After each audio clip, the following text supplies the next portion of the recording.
Mosaïque. Un assemblage de fragments, de composites disparates qui ensemble forment une unité. Mosaïque, c'est aussi le nom de la loi, comportant l'ensemble des prescriptions consignées dans la Torah et données par Moïse au peuple juif. Ce terme, aux multiples facettes, est souvent employé pour décrire la société israélienne, qui est marquée par un fort pluralisme religieux, culturel et ethnique. Je m'appelle Camille Padé-Aléli et je travaille pour l'Institut français de Tel Aviv. Au début de l'année 2023, nous avons eu l'idée avec Academ de réaliser un podcast sur la société israélienne.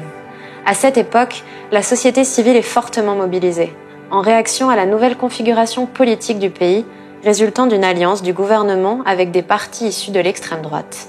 C'est dans ce contexte d'émulation politique et sociale que nous avons eu envie de donner la parole à une quinzaine de chercheurs pour dresser le panorama de la mosaïque sociale israélienne.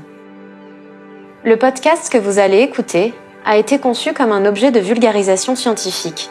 À travers une série d'entretiens réalisés en France et en Israël, il nous emporte avec lui à Tel Aviv, à Marseille, à Jérusalem et à Paris, et également dans le nord d'Israël à la frontière libanaise.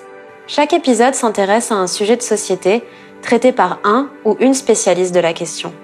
Les intervenants présentent leur domaine de recherche et apportent un regard croisé avec la France.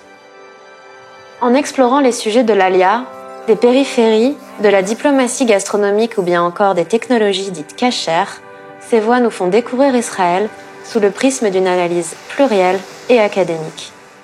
Toutes les interviews et rencontres que vous allez écouter ont été réalisées à l'été 2023, dans un contexte antérieur aux attaques du 7 octobre de la même année. Les contenus de certains épisodes, tels que la balade sonore dans le kibboutz de Hanita, sont marqués par une certaine insouciance et ne correspondent plus à la situation actuelle du pays.